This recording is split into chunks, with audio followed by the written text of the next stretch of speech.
விரோதமாய், யூத ராஜ்யங்களுக்கு விரோதமாய் பல ரீதியில் அவன் வலை விரித்தான்.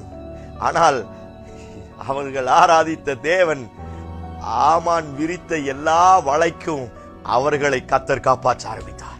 இந்த சத்தத்தை ஒரு சிலருக்கு கர்த்தர் தீர்க்கதரிசனமாய் சொல்லுகிறார்.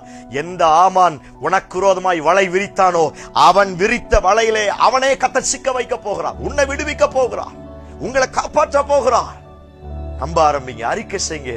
வலைக்கு என் கால்களை நீங்களாக்கி விடுவிக்கிறவரே, இந்த வார்த்தையை சொல்ல சொல்ல உன் கணவனை கர்த்தர் சில வலையிலிருந்து விடுவிக்க போகிறார்.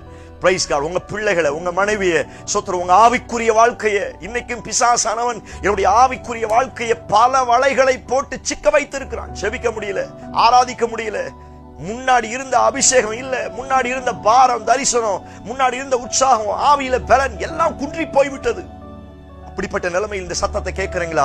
இன்றைக்கு ஆவிக்குரிய வாழ்க்கையை எந்த வலையில சிக்கலாக்கி இருக்கிறதோ ஆண்டவர் சொல்லுகிறார், அந்த வலைக்கு ஆவிக்குரிய வாழ்க்கையை நீங்களாக்கி விடுவிப்பேன் என்று கர்த்தர் வாக்குத்தத்தம் பண்ணுகிறார். சில வியாதியோடு, சில போராட்டத்தோடு, சில பிரச்சனைகளோடு வலையில் சிக்கி கொண்டு தவித்துக் கொண்டு இருக்கிறீர்களா? உங்களுக்கு தான் இந்த வார்த்தையை தீர்க்கதரிசனமாய் சொல்லுகிறார். உன் குடும்பத்தை, உன் வாழ்க்கையை, உன் பிள்ளைகளை சொத்துற, உன் ஆவிக்குரிய வாழ்க்கையை, உன் கையின் பிரயாசங்களை அவன் மாட்டி வைத்திருக்கிற வலைக்கு நீங்களாக்கி ரட்சிப்பேன் என்று ஆண்டவர் வாக்குத்தத்தம்